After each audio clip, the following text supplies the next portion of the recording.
Hello, friends, back with the next episode of The Last Word, where facts meet fire and where the headlines get grilled. If it matters, expect me to say it. If it burns, I'm still going to say it. No filters, no fear, just 10 minutes of straight talk. In every episode, I bring you the real story, crisp, fearless, and under 10 minutes. No spin, no fluff, just facts and fire. So let's begin. What do you get when global money weds Islamist ideology? Apparently, a wedding cake and a press release. Alexander Soros, heir to George Soros's empire, has tied the knot with Huma Abedin, a woman whose name should ring alarm bells and not wedding bells. Because this isn't just love in the air, it's legacy, ideology, and soft power wrapped in vows. And make no mistake, this alliance isn't built on personal whimsy. It's engineered, designed, and it demands your complete attention. George Soros, billionaire disruptor of sovereign nations, has always had one soft spot: destabilizing countries like India. And now his son Alexander is carrying the baton forward and straight into the heart of political Islam. Huma Abedin, the bride, is more than Hillary Clinton's longtime aide. Her roots trace back to a deeply ideological Islamist past. Her father, Sayyid Zainul Abidin, wasn't just a scholar. He was embedded in the ideological framework of Abul Ala Maududi, the same Maududi who inspired the Muslim Brotherhood in Egypt. If this wedding makes you uneasy, it should, because it ties together not just two individuals, but two worldviews. On one hand is a billionaire empire that has meddled in Eastern Europe, influenced regime changes, and pumped money into so-called civil society campaigns. On the other is a family whose patriarch dedicated his life to embedding Islamist thoughts into Western academic and political spaces. Let's unpack the guest list, not of the wedding, but of the ideological lineage. Sayyid Abedin ran the Institute of Muslim Minority Affairs, a journal, yes, but also a platform that many say was dedicated to integrating Islamic political doctrine into Western society. He wasn't just a man of letters, he was a bridge between the East and the West, not for culture, but for ideological conquest. Abedin worked with Maududi's network, subscribed to ideas of Hakimiyya, the rule of God, and Jahiliyyah, the ignorance of man-made law. These aren't harmless theological debates. These are foundational concepts of Islamist theocracy. Abedin believed Muslim minorities in democracies like India should strategize their empowerment. Translate that. Organize, infiltrate, and rise. That was the agenda. His affiliations included links to Yusuf al-Qaradawi and the Muslim World League. His journal carried the intellectual backing of thinkers who promoted Sharia-centric societies, even in secular democratic nations. Huma's siblings also played a role. Her brother Hassan serves on the board of trustees of the Oxford Center for Islamic Studies, and her sister Hiba worked on the same magazine. So this isn't just a family tree, it's an ideological orchard. So why should we care about who Alexander Soros marries?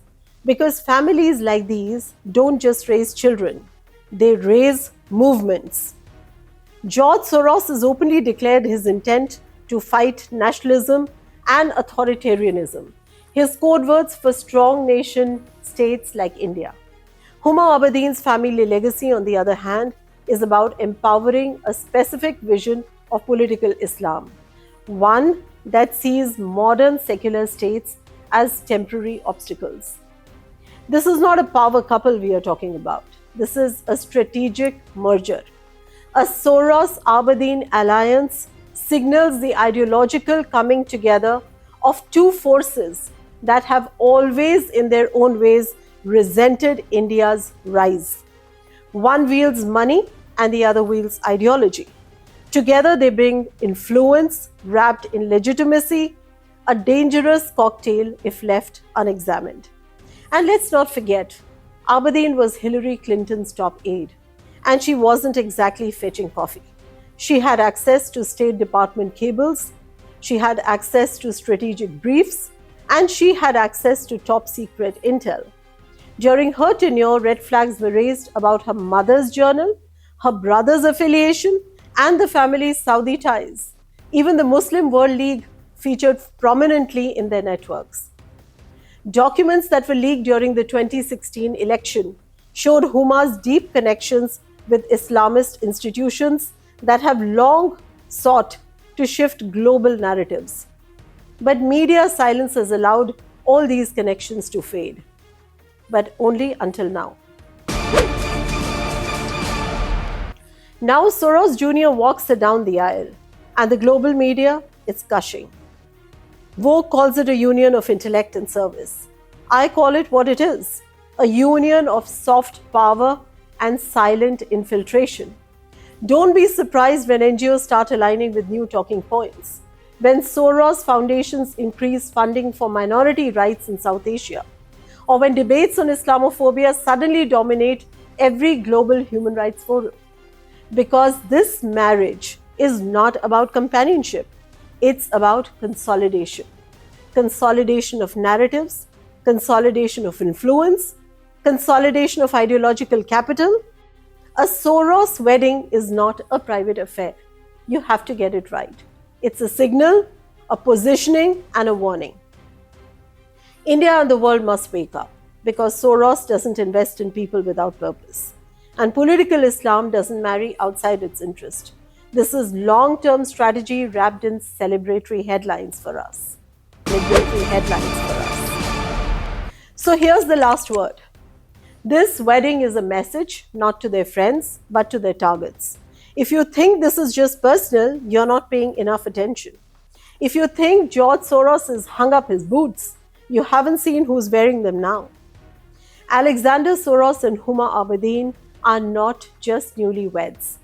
They are newly empowered couple. Their pasts, financial manipulation, and ideological radicalism. And these are now part of a shared future. One that sees sovereign nations like India as threats to be softened, splintered, and sold off in the name of human rights. India must remain vigilant, because while some call this a wedding, those who understand global subversion see it for what it actually is. It's a strategic alliance, a new chapter in the old story of ideological warfare.